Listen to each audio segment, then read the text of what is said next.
Assim como outras mulheres que aparecem na Bíblia com pouca ou nenhuma explicação, a história da Rainha de Sabá inclui elementos míticos e mágicos que se baseiam em tradições anteriores. Presente em textos judaicos, muçulmanos, bem como em contos folclóricos africanos e árabes, a Rainha de Sabá é a inspiração por trás de muitas heroínas do cinema, da televisão e da literatura. Ela é estimada em muitas culturas por sua sabedoria lendária. A história da Rainha de Sabá está cheia de contos misteriosos que transcendem o tempo e a teologia.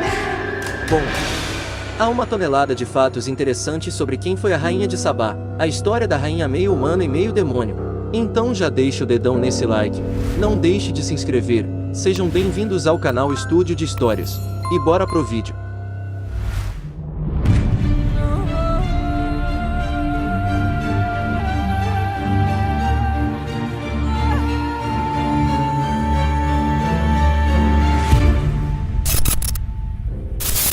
A Rainha de Sabá é retratada como uma bruxa e um gênio. Em um mito judaico e árabe, a Rainha de Sabá é um gênio, ou djinn, uma criatura meio humana, meio demônio. Como uma bruxa demoníaca, ela está associada a Lilith, a primeira esposa de Adão de acordo com o alfabeto de Ben Sira. Mas antes, apenas 10,3% das pessoas que assistem os nossos vídeos se inscreve no canal, o que é pouquíssimo. Então por favor, pense com carinho em se inscrever, que é grátis. E você pode se desinscrever a qualquer momento. Lilith, a rainha dos demônios, também tem origens nas tradições pré-cristãs e foi vilipendiada durante a Idade Média como uma perigosa tentadora. Tanto Lilith quanto a Rainha de Sabá são sedutoras na tradição judaica, mas também são celebradas como feministas. Segundo a lenda, Lilith e a Rainha de Sabá são mulheres autossuficientes que não precisam de homens para apoiá-las, nem permitem que os homens controlem seus destinos. A lenda judaica retrata a Rainha de Sabá como uma governante capaz que demonstra inteligência e astúcia. Os etíopes também identificam a rainha como um dos primeiros governantes da nação da Etiópia. Na Bíblia, ela visita Jerusalém para testar a sabedoria do rei Salomão. A Rainha de Sabá ouve falar da sabedoria do rei Salomão e quer testá-la. Ela veio testar Salomão com perguntas difíceis. Chegando a Jerusalém com uma grande caravana, ela veio a Salomão e conversou com ele tudo aquilo que ele tinha em mente. Salomão respondeu a todas as suas perguntas. Nada era muito difícil para o rei explicar a ela. A rainha gosta do que ouve e admira o próspero reino do rei. Ela diz a Salomão que ele tem o apoio e a aprovação do Senhor, e lhe dá ouro, grandes quantidades de especiarias e pedras preciosas. Nunca mais foram trazidas tantas especiarias como as que a Rainha de Sabá deu ao rei Salomão. Ela se torna uma seguidora do cristianismo, ação que pode explicar as origens históricas da fé na Etiópia. Ela pode ter dado à luz o filho de Salomão. Depois de testar o rei Salomão, a Rainha de Sabá fica com o rei como seu convidado. No Quebra-Nagas, um texto etíope do século XIV, ela avisa Salomão para não tocá-la e ele jura que não o fará. Ele diz a ela que ela não deve levar nada pertencente a ele e ela concorda. Salomão engana a rainha, no entanto, deixando sua água, que ela bebe durante a noite. Quando Salomão a acusa de violar os termos de seu acordo, ela o absolve de seu juramento e ele fez sua vontade com ela, e eles dormiram juntos. A rainha fica grávida, e 9 meses depois, durante sua viagem de volta ao reino, ela dá à luz um filho chamado Banalec, mais conhecido como Menelik, ou filho do sábio. Quando o menino tem 12 anos, ele pergunta à mãe sobre seu pai. Ela responde: "Eu sou teu pai e tua mãe, não procures mais saber." Ela diz a ele que seu pai está em um lugar distante e que seria difícil chegar lá. Uma década depois, a curiosidade do menino leva Israel para conhecer seu pai. Ela é retratada com pernas peludas e o pé de uma cabra. De acordo com a lenda judaica, o rei Salomão ouve falar da misteriosa perna peluda de cabra da Rainha de Sabá. Ele quer ver por si mesmo e convida a rainha para visitá-lo. Ela resiste no início, mas finalmente decide ver Salomão em Jerusalém. Quando ela chega, ela traz uma grande comitiva, presentes, especiarias e outros bens de luxo. Salomão, ainda interessado na pelosidade de que tanto ouviu falar, engana a rainha para que lhe mostre sua desfiguração.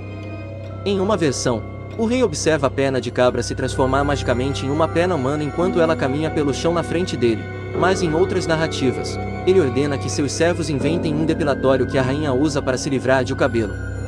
Depois que a rainha aplica a pomada, provavelmente feita de cal e arsênico, o rei tem relações com ela. Em algumas culturas, o cabelo de uma mulher está associado ao lesbianismo ou ao diabo. Às vezes, é referenciado para diminuir a importância e o poder de uma mulher. Na Bíblia, o cabelo geralmente aparece no contexto de destreza física e intelectual, embora essa associação geralmente se aplique aos homens. Há controvérsia em torno de sua identidade real.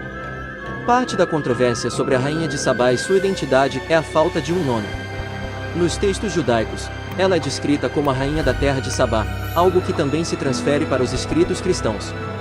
Sabá era um antigo reino localizado no sudoeste da Arábia que se destacava fortemente nas relações comerciais entre os antigos reinos e cidades.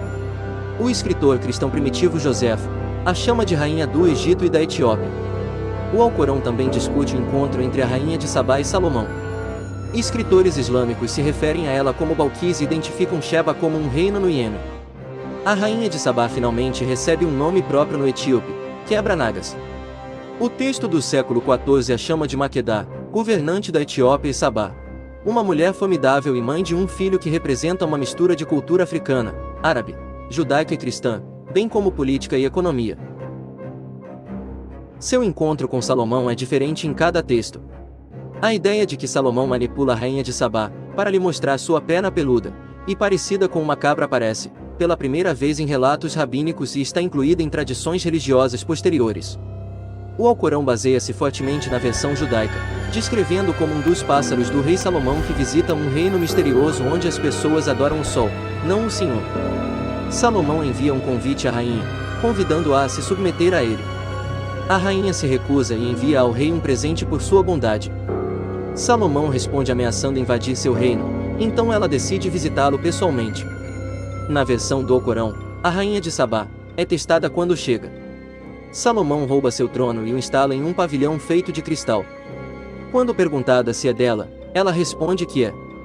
Ele a instrui a sentar e, pensando que ela está prestes a entrar na água, levanta a saia para revelar os tornozelos.